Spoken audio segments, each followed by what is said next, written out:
नमस्कार दोस्तों। आज का हमारा टॉपिक है जो काफी चर्चा में है, 8th पे कमीशन। जब से हमारे केंद्रीय मंत्री अश्विनी वैष्णव द्वारा ये अनाउंस किया गया कि सरकार जो है 8वां वेतन आयोग लेके आ रही है, तब से बहुत ज्यादा चर्चा में है। तो देखते हैं ये वेतन आयोग क्या है, वेतन आयोग होता क्या है, कब वेतन आयोग पहली बार आया। तो जब देश आजाद होता है 1947 में पहली बार वेतन आयोग आता है, और तब से लेके अब तक हर 10 साल में एक वेतन आयोग आ जाता है। हर 10 साल बाद नया वेतन आयोग आता है। ठीक है, तो ज्यादा अंदर तक मतलब न जाते हुए 2006 से हम स्टार्ट कर रहे हैं, जब 6वां वेतन आयोग आता है। और 6वें वेतन आयोग में जो लेवल 1 का जो कर्मचारी होता है, ठीक है, लेवल 1 का जो कर्मचारी होता है, उसकी जो बेसिक पे रखी जाती है वो 7,000 रुपए रखी जाती है। ठीक, अच्छा, बेसिक पे जो हमारा वेतन आयोग आता है वो क्यों आता है? जैसे हमारी कुछ बेसिक है, ठीक, बेसिक पे है, इसमें डीए, कुछ जो डीए यानी कि महंगाई भत्ता काफी बढ़ जाता है, तो उसको एक बैलेंस बनाने के लिए बेसिक में जोड़ दिया जाता है। ठीक है, जिसको हम फिटमेंट सेक्टर भी बोलते हैं। तो फिटमेंट सेक्टर कैसे निकालते हैं, यानी कि बेसिक और प्लस डीए को जोड़ करके उस समय की जो लगभग सरकार जो कमेटी बनाएगी वो निर्धारित करेगी भाई फिटमेंट सेक्टर क्या होगा। लेकिन बेसिक और डीए को मिला करके उससे कम नहीं हो सकता है, ज्यादा चाहे कितना भी हो जाए। ठीक, तो ये होता है हमारा पे कमीशन का काम, यानी वेतन आयोग। तो अब उसके बाद में देखते हैं लेवल 1 की ही बात कर लेते हैं। लेवल 1 से ही आप अगर लेवल 2 में है, लेवल 3 में है, तो उससे ही इसके हिसाब से ही आप देख लीजिए अपना। ठीक है, आप जिसमें भी हैं। तो 2006 से 2016 आते आते जब 10 साल हुए, ठीक, तो जो डीए हुआ जाके, डीए बढ़ के पहुंच गया जाके 125%। कितना हो गया? 125%। सैलरी अपने आप में कितनी है? 100%। तो यानी कि जो हमें पैसा मिलने लगा डीए और बेसिक को मिला करके, वो मिलने लगा कितना? 225%।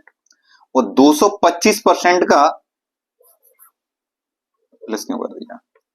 प्लस 100%, तो हो गया जाके 225%। 225% का मतलब क्या हुआ जाके? 225% का मतलब हुआ जाके 2.25 गुना। ठीक है, कितना हो गया? 2.25 गुना। ये समझ में आया कि 2.25 गुना कैसे हो गया? यानी 125% हमें डीए मिला, 100% हमारी सैलरी होती ही है, और दोनों को जोड़कर कितना हो गया? 225%। 225% का मतलब हो गया कि जो हमारी बेसिक है उसका 2.25 गुना। अच्छा, होना चाहिए था 2.25 गुना। 2016 में जो सरकार ने दिया हमें, वो दिया जाके, यानी कि होना चाहिए था 2.25 गुना, लेकिन सरकार ने 2.25 गुना नहीं दे करके 2.57 गुना दे दिया। कितना? 2.57 गुना। ठीक, 2.57 गुना दिया जाके, तो जिससे जो 7,000 वाले कर्मचारी की सैलरी थी वो हो गई जाके अब कितनी? 18,000 रुपए। 7,000 से कितना पहुंच गया? 18,000 पर। किस वजह से? 2.57 गुना मिलने के बाद। अच्छा, डीए था यहाँ पे 125%। अब जो यहाँ पे जब जैसे ही वेतन आयोग लगता है तो डीए हमारा क्या हो जाता है? यहाँ पे 0। ठीक है, डीए यहाँ पे कितना हो गया? 0%। अब 18,000 पे कुछ हमें एचआरए मिला होगा, कुछ टीए मिला होगा, कुछ डीए मिला, सॉरी डीए तो 0 हो गया, टीपी हो गया, टीए हो गया, जितने भी और अलाउंसेस होते हैं वो हमें 18,000 पे मिले होंगे। ठीक, तो अब उसके बाद में अब हम देखते हैं 2026 की चीज। तो यहाँ पे ये बताया गया था कि हमें 16% क्या मिलेगा? एचआरए मिलेगा। और जब 25%, जब महंगाई भत्ता हो जाएगा, डी जब 25% हो जाएगा जाके, तो एचआरए हमें 16 से यानी 18% मिलने लगेगा। एचआरए की बात अलग है, पहले हम केवल बेसिक को देख लेते हैं। तो यहाँ पे डीए कितना हो गया 0। अब उसके बाद में 2016 से 2026 आने में 10 साल का समय लगेगा, जैसे उधर लगा था। तो अब यहाँ पे कितना डीए हुआ जाके वो देखो, यहां से यहां तक आने में जो डीए हो गया जाके वो अभी 2024 में, यानी कि 2024 तक का जो डीए है वो हमारा कितना है 53%। ठीक है, जो डीए है आपका कितना है 53%। अब 2024 तक का था, अब 2025 में आपके 2 डीए और लगने हैं, यानी कि एक डीए जनवरी का और एक डीए जुलाई का, जनवरी और जुलाई 2 डीए आपके लगने हैं। तो अभी कितना चल रहा है 53%। ठीक है, तो 2 डीए हम मानते हैं लगभग इसमें 7% और बढ़ जाएगा, एक 3% का, एक 4% का, लगभग हम अप्रोक्सीमेट मान के चलते हैं कि डीए हमारा यहाँ पे जो मिल जाएगा जाके हमें वो 60% मिल जाएगा। कितना मिल जाएगा भैया 60% मिल जाएगा। अच्छा, डीए हो गया 60% और सैलरी ये अपने आप में कितनी 100%। तो 60% और 100% ये कितना हो गया जाके 160%, यानी कि 2026 में हमें जो सैलरी मिलनी चाहिए इसकी कितनी मिलनी चाहिए 160%। 160% का मतलब ये हो गया कि 1.6 गुना। मैं समझता हूं ये समझ में आ गया होगा कि 1.6 गुना कैसे हुआ जाके। ठीक है, यानी कि ये कितना हो गया 1.6 गुना।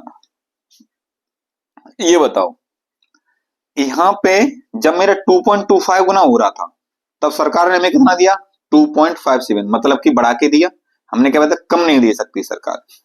तो हम यहाँ पे मान के चलते हैं कि 1.6 गुना जो सरकार ने जो हमारा बढ़ के आया है इसको सरकार जो बढ़ा सकती है 1.6 से वो 1.8 भी कर सकती है, 1.85 भी कर सकती है, 1.9 भी कर सकती है और यहाँ तक कि 2 गुना भी सरकार कर सकती है। हम लगभग कम से कम लेके चलते हैं 1.5 गुना, इतना सरकार को कम से कम करना ही चाहिए। ठीक, तो ये हुआ जाके कितना 1.85 गुना। अब जो हमारी सैलरी बनेगी जाके वो कितनी बनेगी, एक सेकंड रुकिएगा, देखो इसमें हमने कुछ मल्टीपल किया फोन में। तो यानी कि 2026 में 1.85 गुना जो सैलरी हमें मिल रही थी कितनी 18,000 रुपए 2016 के हिसाब से, अब मिलेगी जाके कितनी 33,300 रुपए। कितनी हो गई 33,300 रुपए।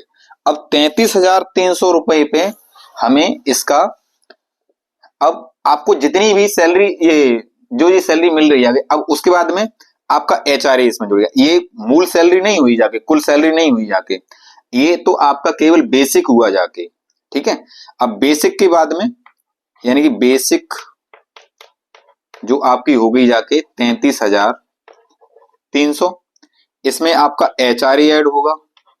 ठीक है, इसमें आपका टीपीए ऐड होगा और भी आप अगर जिस कैडर में आते हैं जो भी काम कर रहे हैं उसके हिसाब से आपके कौन कौन से अलाउंस लगते हैं। ठीक है, तो वो इसमें सारी चीजें ऐड हो जाती हैं। अब एचआरए कहीं कहीं 8% मिलेगा, कहीं कहीं 16% मिलेगा और कहीं कहीं पे 24% मिलेगा। ये 3 कैटेगरी एचआरए की होती हैं। ठीक, तो आप किस तरह की सिटी में आते हैं वो डिपेंड करता है। तो मैं एचआरए वगैरह ये सब चीजें नहीं लिखूंगा, बाद बाकी का आप अपने हिसाब से देख लीजिए कि बस मैं बेसिक की बात कर रहा हूं कि इतनी बेसिक होगी जाके। अब बेसिक के बाद में ये सब चीजें जोड़ के आप अपना निकाल लीजिए कि आपकी सैलरी जो है वो कितनी बनेगी जाके।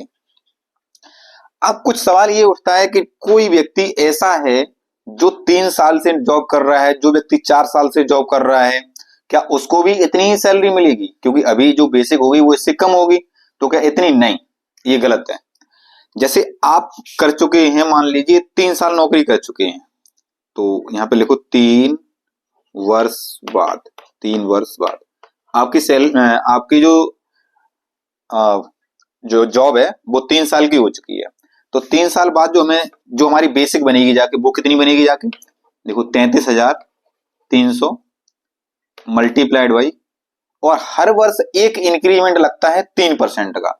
तो ये 103/100 पहली साल के लिए, दूसरी साल के लिए 103/100 और तीसरी साल के लिए 103/100।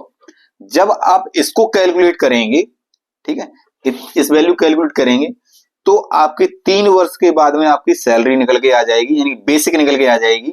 ये आपकी बेसिक होगी 3 साल के बाद, 3 साल बाद बेसिक, या आपकी जितनी भी जॉब हो गई उसके हिसाब से आप देख लीजिए, मल्टीप्लाई कर दीजिए तो आपकी बेसिक मिल जाएगी।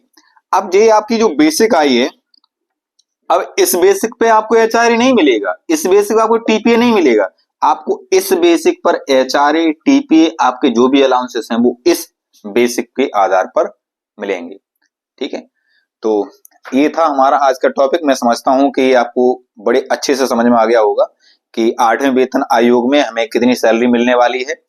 और अगर किसी व्यक्ति की 3 वर्ष हो चुके हैं तो निकाल के देख लो, और 5 वर्ष हो गए तो मुझे नहीं लगता है कि किसी की भी सैलरी, जैसे किसी व्यक्ति ने 5 वर्ष अगर कर ली है तो मैं मोटा माटी मान के चलता हूं कि उसकी सैलरी लगभग 50,000 से कम होने वाली किसी भी कीमत में नहीं है। तो भैया कुछ वैकेंसी आने वाली हैं ग्रुप डी में ही, रेलवे में, तो कम से कम तो ग्रुप डी की जॉब तो ले ही लो, क्योंकि यहाँ पर बहुत बड़ा भूचाल एक तरह से आने वाला है। क्योंकि 2006 से पहले कोई सरकारी नौकरी करना नहीं चाहता था, यहाँ पे केवल 7,000 जैसे ही बेसिक हुआ, जाके लोग इसको भाई करने के लिए परेशान हुए कि हमें नौकरी ही करनी है।